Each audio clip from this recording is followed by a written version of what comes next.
मोदी ने बोला अब तक का सबसे बड़ा झूठ। इलेक्टोरल बॉन्ड का भी विशेषता थी, कैसा झूठ चल रहा है। कुल देश में 3000 कंपनियों ने इलेक्टोरल बॉन्ड दी है। 37% अमाउंट बीजेपी ने, 63 ऑपोजिशन को। इसका मतलब कि 63% पैसा विपक्ष के पास जाए। देश के सामने बोला गया मोदी का यह अब तक का सबसे बड़ा झूठ है। जनता को धोखे में रखने के लिए जानबूझकर बोला गया सफेद झूठ। झूठ बोलो, बार बार झूठ बोलो, जो भी बोल सकते हैं सब झूठ बोलो। दुनिया का सबसे बड़ा इलेक्टोरल बॉन्ड का घोटाला करके अब मोदी से जवाब देते नहीं बन रहा तो वो झूठ से घोटाले को छुपाने की कोशिश में लगा है। मोदी ने अपने इंटरव्यू में कहा कि इलेक्टोरल बॉन्ड से बीजेपी को 37% पैसा मिला है। 37 पैसा अमाउंट बीजेपी को डोनेशन में मिली, जो सरासर झूठ है, क्योंकि इलेक्टोरल बॉन्ड के डेटा को देखें तो पता चलता है कि इलेक्टोरल बॉन्ड से मिले कुल चंदे में से अकेले बीजेपी को 55% पैसा मिला है और बाकी सभी पार्टियों को मिलाकर सिर्फ 45% पैसा मिला है, जिनमें बीजेपी के सहयोगी दल भी आ जाते हैं। इतना ही नहीं, इलेक्टोरल बॉन्ड का खुलासा होने के बाद अब मोदी उल्टा धमकी देने पर उतर आया है। मैं पक्का मानता हूं जो लोग इसको लेकर के आज नाच रहे हैं और गर्व कर रहे हैं वो पछताने वाले हैं। क्या मोदी ये धमकी देश की सर्वोच्च अदालत को दे रहा है?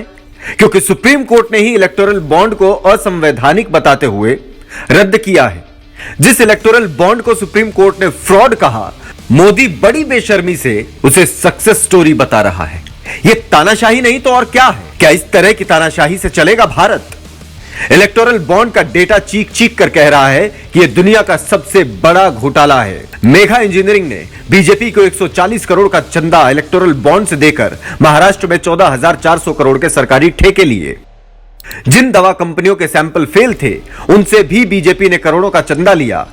और सिर्फ यही नहीं, ऐसी अनेकों कंपनियां हैं जिन्होंने टैक्स बचाने के लिए बीजेपी को करोड़ों का चंदा दिया, तो किसी ने कोई प्रॉफिट न होते हुए भी सैकड़ों करोड़ का चंदा बीजेपी को दे दिया। चौंकाने वाली बात तो यह है कि 30 कंपनियां ऐसी हैं जिन्होंने एजेंसियों की छापेमारी के बाद करोड़ों का चंदा इलेक्टोरल बॉन्ड के जरिए बीजेपी को दिया। इसके अलावा गुजरात के दलित किसानों को इनकम टैक्स वालों का डर दिखाकर 11 करोड़ रुपए के इलेक्टोरल बॉन्ड धोखे से खरीदवा लिए और बीजेपी ने कैश करा लिए।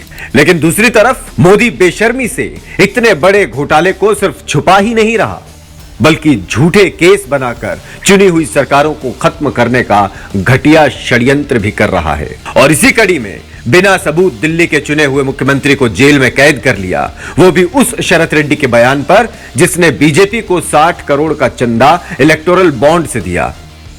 अब मोदी की असली सच्चाई जनता के सामने आ गई है। जनता इस तानाशाही को बर्दाश्त नहीं करेगी। अब जनता की बारी। जनता इस महा घोटाले का और अरविंद केजरीवाल की साजिशन हुई गिरफ्तारी का जवाब अपने वोट से देगी। जेल का जवाब वोट से।